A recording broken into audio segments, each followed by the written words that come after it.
মালয়েশিয়ার প্রধানমন্ত্রী আনোয়ার ইব্রাহিমের আমন্ত্রণে আগামী ২১ থেকে ২২ জুন কুয়ালালামপুর সফরে যাচ্ছেন প্রধানমন্ত্রী তারেক রহমান। সফরে প্রায় ২ বছর ধরে বন্ধ থাকা মালয়েশিয়ার শ্রমবাজার বাংলাদেশি কর্মীদের জন্য পুনরায় চালুর ঘোষণা আসতে পারে বলে সংশ্লিষ্ট সূত্রগুলো জানিয়েছে। বিএনপি সরকার গঠনের পর এটিই হবে তারেক রহমানের প্রথম বিদেশ সফর।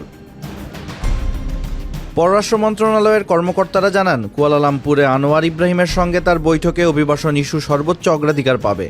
পাশাপাশি বাণিজ্য, বিনিয়োগ, জ্বালানি, উচ্চশিক্ষা, কৃষি, হালাল খাদ্য, সুনীল অর্থনীতি, রোহিঙ্গা সংকট, আসিয়ান ও আন্তর্জাতিক বিভিন্ন বিষয়েও আলোচনা হতে পারে। পাশাপাশি মালয়েশিয়া সফরের পর ২৩ থেকে ২৬ জুন চীন সফরে যাওয়ার সূচি রয়েছে প্রধানমন্ত্রীর বলে জানায় মন্ত্রণালয়। প্রবাসী কল্যাণমন্ত্রী আরিফুল হক চৌধুরী সম্প্রতি শ্রমবাজার দ্রুত খুলে যাওয়ার ইঙ্গিত দিয়ে বলেছেন, ১০-১৫ দিন বা ১ মাসের মধ্যে বিষয়টি পরিষ্কার হবে। গত এপ্রিলে এ বিষয়ে আলোচনা করতে তিনি ও প্রধানমন্ত্রীর উপদেষ্টা মাহাদি আমিন মালয়েশিয়া সফর করেন। ২০২৪ সালের ৩১ মে থেকে বাংলাদেশি কর্মীদের জন্য মালয়েশিয়ার শ্রমবাজার বন্ধ রয়েছে। অন্তর্বর্তী সরকারের সময় একাধিক চেষ্টা হলেও বাজারটি খোলা যায়নি। বর্তমানে বাজার পুনরায় চালুর উদ্যোগ নিয়েছে বিএনপি সরকার। তবে রিক্রুটিং এজেন্সি ও অভিবাসন বিশেষজ্ঞরা সতর্ক করে বলেছেন, বিদ্যমান সমঝোতা স্মারক সংশোধন না হলে অতীতের সিন্ডিকেট ভিত্তিক কর্মী পাঠানোর ব্যবস্থা আবারও ফিরে আসতে পারে।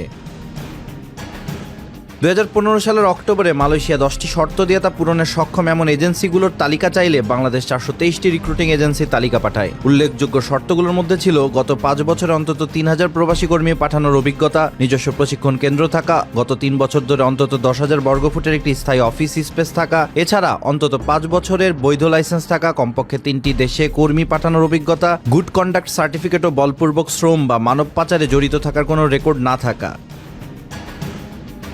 বিএমইটির তথ্য অনুযায়ী ২০২৩ সালে সর্বোচ্চ ৩,৫১,৬৮৩ বাংলাদেশি কর্মী মালয়েশিয়ায় গিয়েছিলেন। এর আগে ১৯৭৮ সালের প্রথম ২৩ জন বাংলাদেশি শ্রমিক দেশটিতে যান এবং ১৯৯২ সালে দুই দেশের মধ্যে আনুষ্ঠানিক জনশক্তি চুক্তি স্বাক্ষরিত হয়।